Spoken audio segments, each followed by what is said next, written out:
Breno, Saša Mirković je izjavio da ste Saša Popović i vi bili u vezi i da ste živeli zajedno, a potom da ste postali kumovi. Kako to komentarišete? Ne interese, gluposti. Inače vas molim da nemojte pitate gluposti zato što znate da postoje ozbiljne stvari, postoje one stvari koje su totalna glupost, pa mi je neugodno i da pričam. Hvala vam. Vidim da mnogi interesuje taj odnos u takozvanom show biznisu kod nas i daću vam sad neke detalje kao moj odgovor na ona pitanja koja ste mi postavljali u komentarima i u pitanjima. Naime, zašto je Brena sa F odeljenja otišla direktno u Sidnej ili za Australiju, u Melbourne, gde je već igrao Boba tenis da suda, iako je bila verena za Sašu Popovića pre toga, pa desilo se to da su oni snimili film Hajde da se volimo jedan, koji je odlično prošao, koji smo u to vreme svi volili, ja sam bio klinac, pa je onda naišao, na taj nisu platili porez, onda je naišao drugi film koji je država zabranila da se emituju u državnim bioskopima, njima je ostala samo Roda, kao privatni bioskop i tu su emitovali, pa onda treći deo filma koji su malteni nisu mogli ni u Rodi da emituju, jedva su to sve pokrili troškove, tako što su maznuli neku lovu od Miroslava Ilića, to jest Brena, Saša i pokojni Raka. Onda se dešava onaj koncert u Bugarskoj gde onim helikopterom Todora Živkova sleće na aerodrom, ali kad su završili sve to, shvatili su da su ostali bez para jer je velika inflacija bila u Bugarskoj i oni su bukvalno mogli da se vrate kući sa burekom i jogurtom.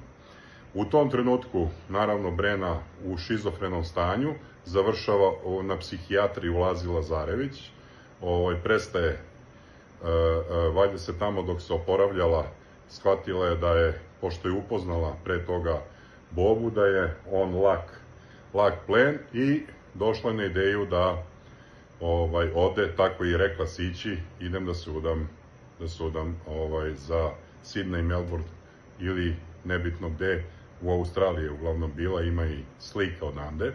I naravno, posle toga se desila ta svadba. Umeđu vremenu nije bilo teško da ubedi svog dugogodišnjeg ljubavnika, verenika i harmonikaša, koji je voleo novac kao i ona, da je ljubav iza, da u stvari novac treba da presudi i naravno pozvala njega da joj bude kum.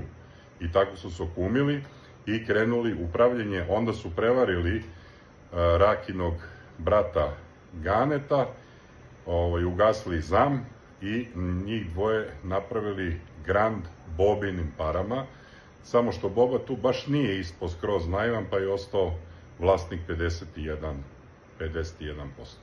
Eto, toliko u ovom javljanju, a ako bude još bilo pitanja, slobodno pitajte, ja ću odgovarati. Hvala vam. Ljudi, upravo je ova mala Džejla Ramović, kad kaže da je pobegla glavom bez obzira od Marije i cele te sektaške priče i da želi najlepše sve Jovani i njoj u daljem životu. Pa i ja sam nekad tako uradio. Zamislite samo tu celu priču da kad Verica krene da poslužuje kolače snajkama koje dolaze u kuću, a sa druge strane da im drži sveću. Znači, opet lažu. Znači, Brena odgovara na pitanje novinara, na moju tvrdnju da je bila 6 godina u vezi sa Popovićem, a da su nakon toga postali kumovi, odgovara tako što kaže da su to gluposti.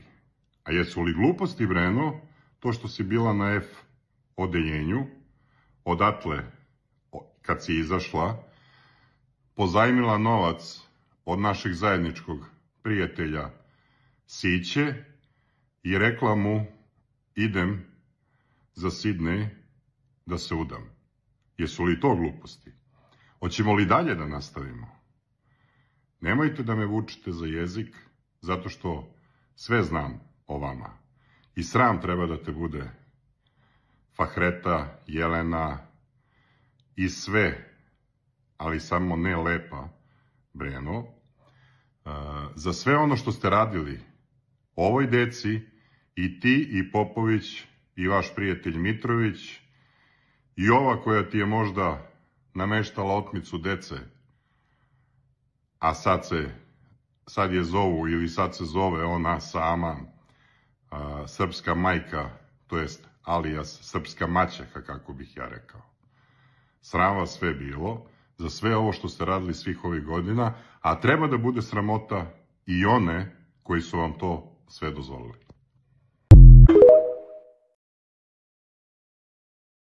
Čitam danas da polako se rastura ovaj žiri zvezda, a ovi Granda, znate tamo, ovo što sam najavio još u decembru mesecu. Pa, naravno se rastura zato što je počela istina da izlazi o njima i od kad sam počeo da pričam istinu, ogroman broj ljudi mi veruje, zato što je istina ono što govorim i nijednog trenutka vam neću reći nešto što nije istina. Naime, bit će tu još mnogo iznenađenja. Biće iznenađenja između njih samih, jer će početi da se otkrivaju ko je koliko od koga uzimao, a i ko je kog maltretirao, a i kako su razmenjivali da bi ucenjivali samu tu decu koja su došla da se takmiče. Nikakvi ugovori, nikakve priče oko toga da jedni da moraju da ćute, tako dalje, posebno ova deca i njihovi roditelji, ma ne moraju da ćute, mogu slobodno da pričaju, jer istina nema ni jednog jačeg oružja od istine. I slobodno pričajte što više, da se zna, da se jednom stane na put svim ovim varijantama koji se rade u takozvanom njihovom show biznisu, koji u stvari nije show biznis, nego makro biznis, gde svi oni, a pominjao sam i Žiku, i pokojnog Popovića, i ove iz Granda, iz žirija, i mnoge druge ljude iz produkcije, svi oni, a da ne pominjem ove menadžere, a i o njima ću da pričam, koje su napravili šatro, menadžeri koji su bili vozači kombija, tako dalje, oni su napravili, u stvari oni najobičniji svodnici. Tako da, bit će tu još dosta zanimljivosti, pratite me i siguran sam da ćete biti na strani istine. Ćao! I evo neka kaže Milica Mitrović, i on isto sam, da li je ovo tačno, da smo morali da radimo može i bez Pinka koncert, zato što je Pink isekao Acu Lukasa i nije dao, zato što je bila u vezi s Acom Lukasom. Eto, neka kaže da nije. Ljubomora. Pa da, mislim, eto, neka kažu da to nije istina. I ja neću dalje da nastavljam, jer bila je devojka u to vreme i ne želim da dalje nastavljam, da ispričam sve do kraja, a mogu. Da li je istina da si bio intiman i sa Enom Čolić? Jesu. U nekim momentima i trenucima ni skrivao od javnosti, te si je predstavljao i svojim nekim prijateljima. Jeste, ja sam slobodan čovjek bio tad, nismo se, bilo je ko mene na svadbi sina moga. Da. Bile je samo na svadbi. Otkud Ena Čolić i ti? Da neko je doveo kod mene kući, je bilo neki prijatelj, drugarica, sedeli smo, pa sam i tu upoznao, bili smo sedeli, sedeljka bilo kod mene. Meni su dopalo, lepa je devojka, viđali smo se tu, onako, ništa specijalno nešto, ne znam šta je sad tu sporno. Kad sam čovjek slobodan, imam pravo da nešto hoće. Ništa sporo, mene samo pita, evo vidiš da je ona trenutno sa Zlatinim sinom To stvarno ne vidim, to ne znam. Ne Znam da čuo sam da je ušla to, ali ne prati stvarno, to rekao sam ti ne pratim. A jesi nju voleo? Pa mislim, naravno da nisam. A zašto onda ona tebi to služila? Kako si ti bezobrazan? Joj. Dobro, bili smo intimni, onako lepo nam je bilo tu da se zezamo, družimo, to nije... Ne možeš da kažeš da nisi imao nikakve emocije, ali nisam voleo je, na šta ću voleti.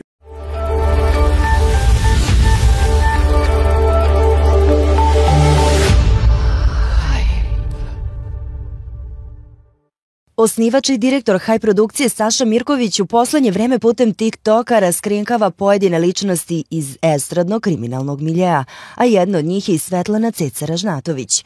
Mirković je snimio video u kojem je samo podsjetio javnost na mrak u kojem sija Svetlana. Gle čuda da se tako i zove.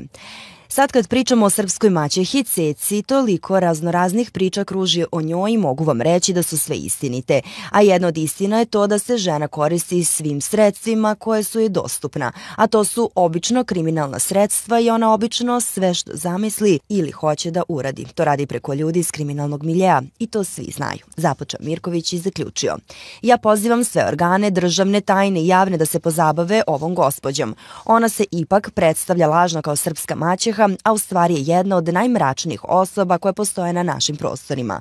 Podsjetimo, zapaljen je automobil Hype televizije, ovaj teroristički čin koji se dogodio pre gotovo mesec dana ispred naše medijske kuće. Zbog toga je Saša Mirković podneo krivične prijave protiv nekoliko osoba koje su mogle ovo da urade. Jedna od njih je Ceca Ražnatović, ali krivična prijava podneta i protiv njenog kuma Nikole Bavića, koji je ranije pretio prvom čoveku Hype-a. Krivična prijava protiv Željka Mitrovića, vlasnika i direktora Pink televizije, zbog ugrožavanja sigurnosti mene i moje porodice. On je moćan čovek koji je spreman na mnoge stvari, tako da sam odlučio da protiv njega i još nekih osoba podnesem krivičnu prijavu i priložim dokaze za ove tvrdnje. Verujem da će pravosudni organi da odrede svoj posao u celosti i Mitrovića i saučesnike privedu kako bi Beograd ostao najsigurniji grad u Evropi, napisao je Saša nedavno.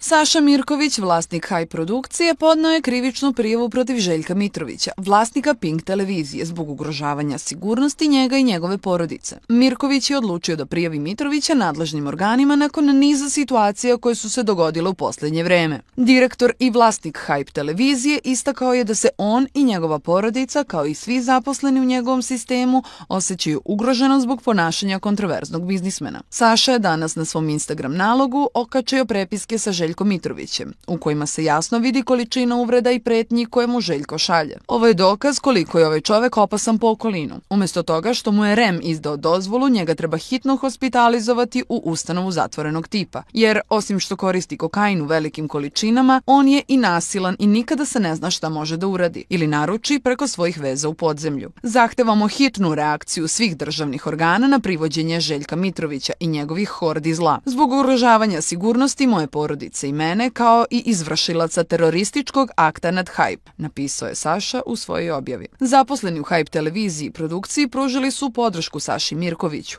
i poslali snažnu poruku slikajući se ispred ugljenisanog vozila, koje je još uvek nepoznati počinioc spalio prošlog petka na subotu kada su malo stradali zaposleni na Hype televiziji. Kolektiv ove medijske kuće na čelu sa Mirkovićem nada se da će slučaj u najkraćem roku biti rasvetljen, kao i da će se poručilac i naručilac ovog terorističkog akta što pre privesti pred lice pravde. Kad me ljudi pitaju šta imam protiv ove Fahrete Jahić, Lepe Brene, pa nemam ništa. Mislim, nemam ništa protiv. Zato što ni ona totalno nebitna u životu, ali njeni postupci prema mojim prijateljima su vrlo bitni. Naime, ona se žena mnogo puta mešala u odnose i u privatne stvari drugih ljudi. Tako je recimo nameštala Miroslavu Iliću nešto što apsolutno ne postoji. Pa je nameštala Aci Lukasu razvod braka. Pa se bavila stvarima kao i ova srpska maćeha, nedozvoljenim stvarima, sasvim slučajno su to i moji štićenici. I onda kad me pitate zašto treba da otkrivamo stvari o njima? Pa zato što su one toliko pokvarene osobe da o njima treba da se znaju stvari. I evo još jedne stvari, Breno ili Ljubice, šifrirana. Onda kad si pobegla od Popovića i završila kod Brege u Sarajevu, sjećaš li se da su ti bacali i da su ti donosili na udicu od štapa sendvič? Ili si to zaboravila? Pa ćemo dalje neki drugi put. Ceo onaj žiri u Grandu, kad mi u stvari Sodoma i Gomora. Počev s leva na desno, ne znam za ovog čoveka, mislim da se Bosanac zove, njega ne poznam i neću o njemu da komentarišem, jer koliko sam čuo od Lukasa, da jedini ne pripada toj klapi. Sve ostale koji se tamo nalaze, mogu da kažem da učestvuju u prve svega uništavanju kulture, a onda iza toga u mnogim drugim stvarima, počeo od Đorđa Davida koji je maloletnicama svašta pisao, ucenjivo ih, tako dalje. Mislim, on je nebitan lik, generalno, ali sedi u tom žiriju i glumata velikog muzičara, u stvari je analfabeta za muziku i nije ni čudo što ga je isterao iz ove generacije 5, čini mi se. I zabranio mu da izvodi sve pesme, tako da je to sve ono što on izvodi laž. Ne znam na osnovu kojih kriterijuma on može nekog uopšte da ocenjuje. O Mariji Šerifović, ona govori sama o sebi, srpska maćeha, mislim, Sodoma i Gomora. Ana Bekuta ili Nada Polić i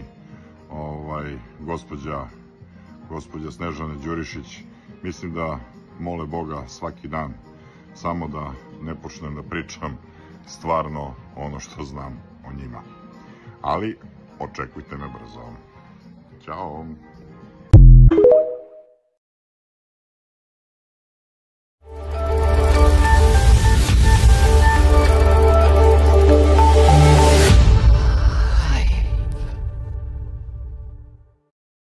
Vlasnik i direktor High produkcije Saša Mirković objavio je na svom TikTok profilu ekskluzivne informacije o otkazu celokupnog tima pevačice Lepe Brene, nakon što je održala koncert u Zagrebu. Naime, kako se spekuliše, do prekida saradnje je došlo zbog lažiranja broja prodatih karata za Zagrebačku arenu. Prema ekskluzivnim saznanjima Saše Mirkovića, celokupan tim se oprostio od pevačice nakon 16 godina saradnje, od back vokala do menadžera. I evo poslednja vest, da ne bude da nismo najbolje obavešteni u regionu. Naime, ceo tim Lepe Brene joj je večeras dao otkaz.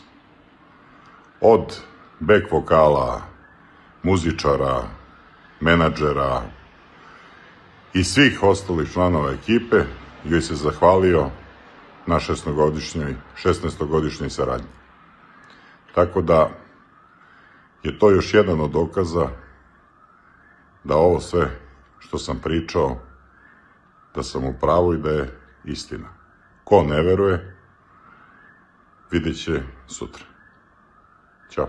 Kako je Saša Mirković nedavno istakao, takvi izvođači svesni su da njihova popularnost više nije onakva kakva je bila nekada, te teško prihvataju činjenicu da postoje mlađe generacije umetnika koji su uspešniji od njih. Kao primer, Mirković je naveo Lepu Brenu, ističući da je shvatio kako ona nije uspela da proda 6 arena kako je prethodno najavila. Takođe dodao da postoji velika sumnja u sve što se dešava sa njenim koncertima, posebno u vezi sa činjenicom da su ti nastupi odjednom pomereni, kao i simptomatično stanje u kojem je navodno slomila nogu u tom trenutku. Zašto neki pevači vole da varaju publiku? Zato što su svesni da njihova popularnost nije više onakva kakva je nekada bila i zato što ne mogu da prihvate da postoji bolji od njih i da su neki iz novih generacija uspešniji. Naime, šta se desilo? Ovih dana kada sam puštao koncert Miroslava Ilića u Zagrebačkoj areni za 18.10.2025. godine, to je pred 2 dana, shvatio sam da je ogromna njegova popularnost i jedva čekam da se vidimo 18. listopada u Zagrebačkoj areni, oktobra ili 18.10. istakao je Mirković te dodao.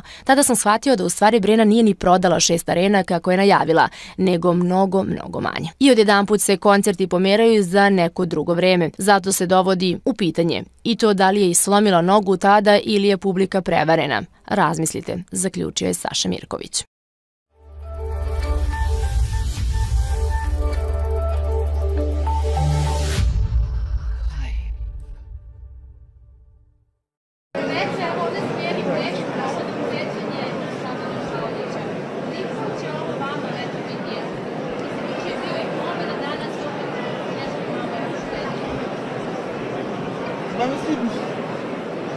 Ne bih ja na tu temu. Koliko će meni je emotivno od kad njega nema. I tu je jedna konstanta i to nije prestalo i ne bih.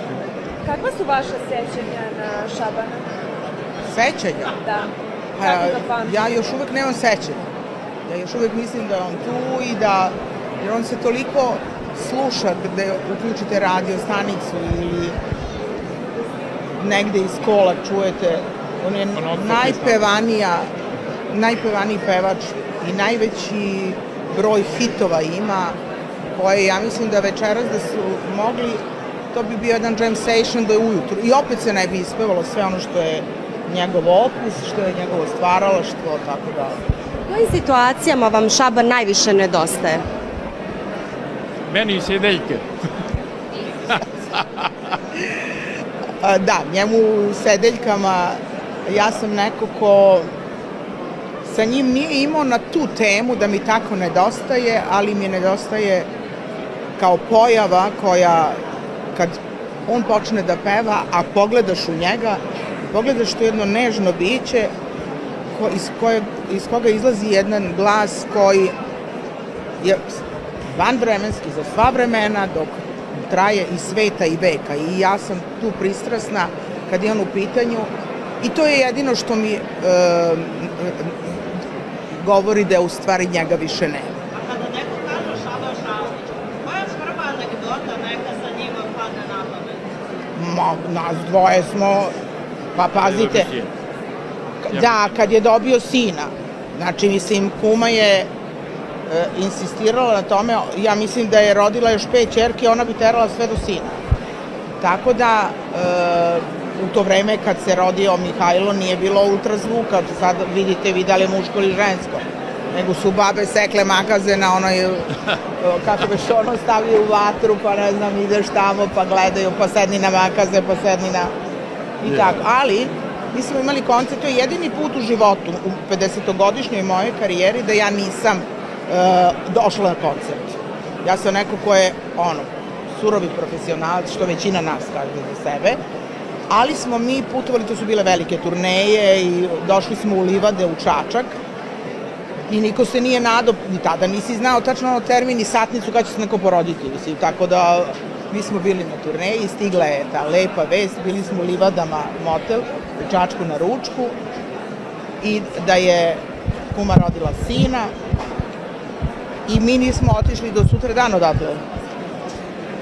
Znači, ostali smo ceo dan, celu noć, cela ekipa, znači nas je bilo 50-ak, celu noć, ceo dan i sutra dan smo otišli pravo na koncert, onakvi izgužvani.